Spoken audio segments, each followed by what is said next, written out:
Hey guys, test with श्रद्धामा स्वागत छ। आज चाहिँ फेरि म हजुरहरूसँग राजमाको रेसिपी लिएर आइसकेको छु। Hope you all like it. मैले चाहिँ हिजो बेलुका नै 1 कचौरा जति राजमा लिएर मजाले ओभरनाइट सोक हुन छोडिदिएको थिएँ। अब यसलाई चाहिँ हामीले 2-3 हुइसल आउन्जेलसम्म प्रेसर गर्ने। अब मैले चाहिँ यहाँ कुकर बसालिसकेको छु। अब यसमा चाहिँ पानी हालिदिने। धेरै पानी चाहिँदैन, यो उसिन्नको लागि मात्र। अनि यो हिजो भिजाएको ओभरनाइट भिजाएर राखेको राजमालाई चाहिँ यसमा हालिदिने।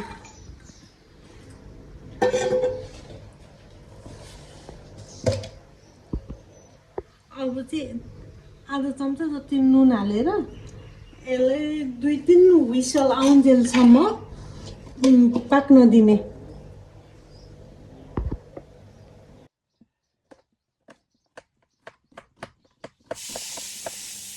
मैले चाहिँ यहाँ मसलाको लागि तयार गर्दैछु। पछाडि चाहिँ हाम्रो राजमा बोइल हुँदैछ, सिटी पनि लागिसके जस्तो छ। मैले चाहिँ यहाँ 2टा प्याज लिएको छु, ठिक्क मिडियम साइजको। त्यसै गरी 3टा जति चाहिँ मैले मिडियम साइजकै गोलभेडा पनि लिएको छु। मसलामा हामीलाई चाहिने भनेको चाहिँ त्यही प्याज, अदुवा लसुनको पेस्ट अनि टमाटर। राजमा बोइल भइसकेको छ हैन, यहाँ हेर्नु ल। यस्तो हातले उ गरेर त यतिको म्यास हुने चाहिँ हुनुपर्छ क्या राजमालाई।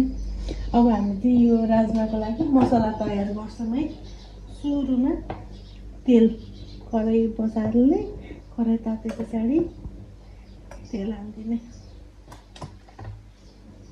अनि यो तेललाई तात्न दिनुपर्छ। त्यो तात्नुन्जेलमा मैले राजमाको लागि तयार गरेको मसलामा 2टा मिडियम साइजको प्याज, 3टा मिडियम साइजको टमाटर,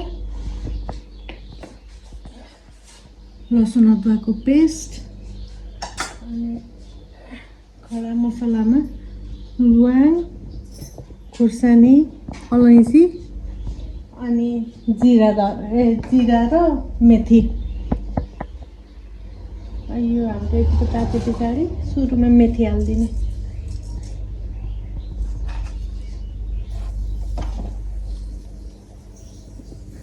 मेथी चाहिँ कालो कालो हुनुपर्छ, नत्र तितो हुन्छ।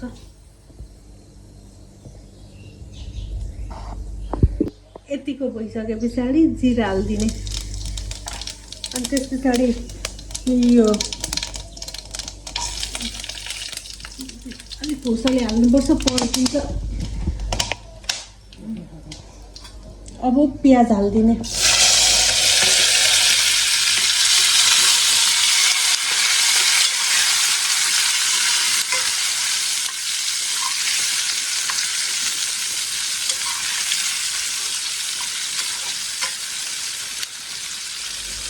अब यो प्याज चाहिँ अलिकति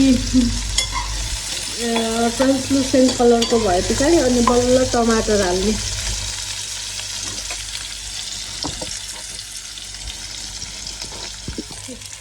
हाम्रो प्याजले चाहिँ कलर चेन्ज गर्न थालिसकेको छ। अब यसमा चाहिँ हामीले मिक्स गर्ने भनेको जिरा र लसुन र अदुवाको पेस्ट। मैले 1.5 चम्चा जति लसुन अदुवाको पेस्ट लिएको छु। रातो रातो हुने गरी फ्राई गर्नुपर्छ, नत्र चाहिँ काँचो लसुन अदुवाको स्मेल आउँछ है। अब चाहिँ हामीले यसमा काटेर राखेको टमाटरलाई मिक्स गरिदिने।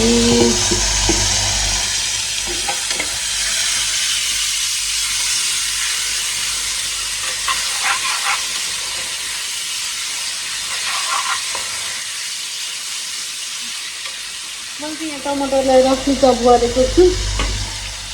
अब यसमा एड गर्ने भनेको हाम्रो सुक्खा मसला, बेसारको धुलो, जिरा धनियाँको धुलो,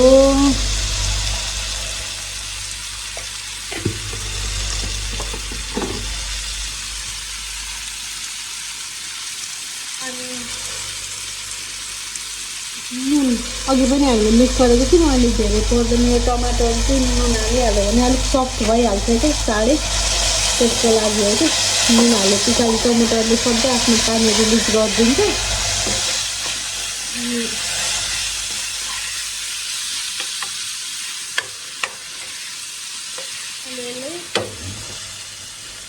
आगोमा पाक्न दिने, छोडिदिने।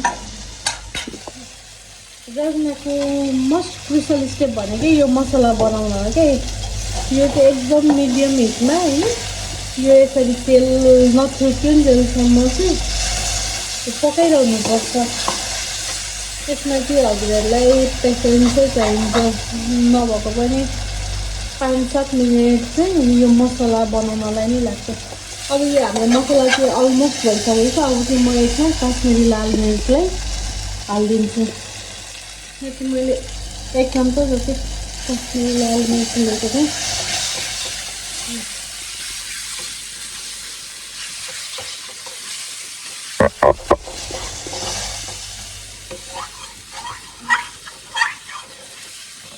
हाम्रो चाहिँ राजमाको मसला रेडी भइसक्यो। अब चाहिँ हामीले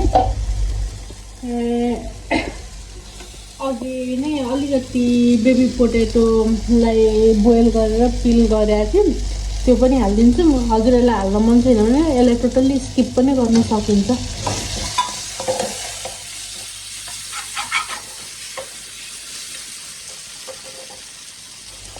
अब अघि बोइल गरेर राखेको राजमालाई पनि हालिदिने।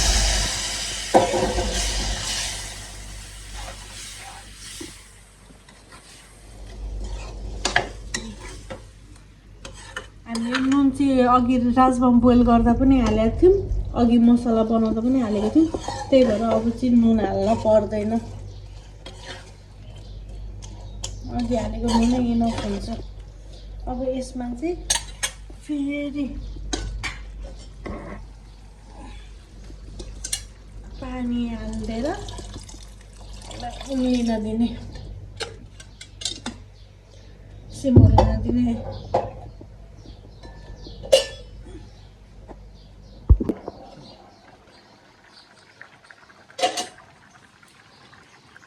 यो मैले 5-7 मिनटको लागि चाहिँ सिमर हुन, लो हिटमा सिमर हुन छोडिदिएको थिएँ। अब चाहिँ 1 चम्चा जति गरम मसला हालिदिने।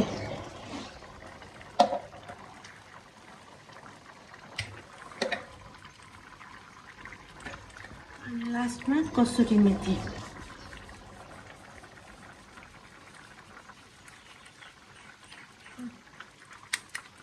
कसुरी मेथीलाई चाहिँ अलिकति हातमा होइन उ गरेर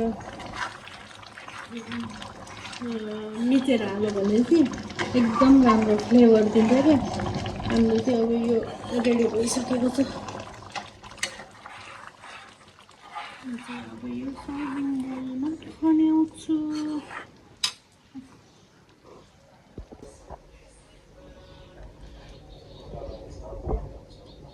यहाँ चाहिँ मैले धनिया पत्ताले हाम्रो राजमालाई गार्निस गरिरहेको छु।